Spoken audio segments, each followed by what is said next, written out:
ওই হাড় কিপ্টের দলেরা, জানি তোরা কোনোদিন ঈদের দাওয়াত দিবি না, একদিনও ফোনও করবি না, জানি তোদের মন নাই।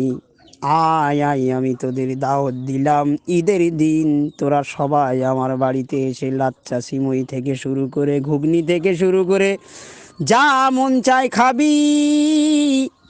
আমি তোর মতো হাড় কিপ্টে না, তোদের অগ্রিম ঈদের শুভেচ্ছা জানাই। তাই তোরা কেউ যেন ঈদের দিন মিস করিস না, সকলে ঈদের দিন আমার বাড়িতে এসে হাজির হোস। খেতে দেবো তোদের গরুর গোশ, দিবি না আমার দোষ, কেন যত দোষ তোর। কত পার্বণ চলে গেল, আমার একবারও দাওয়াত করলি না ওরে হাড় কিপ্টের দল। খেতে দিস আর না দিস একটু পানিও খেতে দিলে তাও খুশি হতাম, কিন্তু না একবারও দাওয়াত করিস